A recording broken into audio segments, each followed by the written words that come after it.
Hey guys, welcome back to the channel. In today's video, we're taking a quick but important look at the Krak app and why you should be watching this before using it. So, what exactly is the Krak app? Well, Krak is a brand new app from Kraken, designed to make sending money and crypto globally as easy as sending a text message.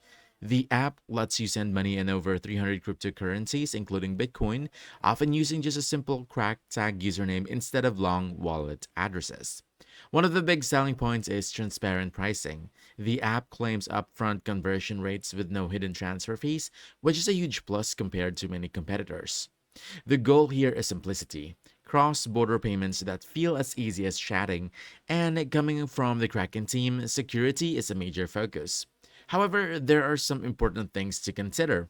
Krak launched in June 2025, which means it's still very new. Some early users have reported issues like problems depositing blank screens when selecting bank options and funding delays.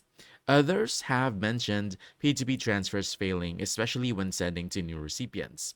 Now, these aren't deal breakers, but they are typical growing pains for a new platform. The good news is that Crack has future plans and for physical and virtual cards, which could fix some of the current limitations and make the app much more competitive. So, is Crack worth using?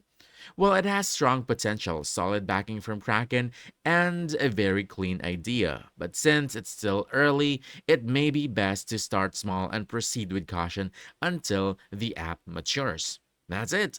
So if you found this helpful, don't forget to hit that like button, subscribe for more quick guides, and I'll see you in the next one. Thanks.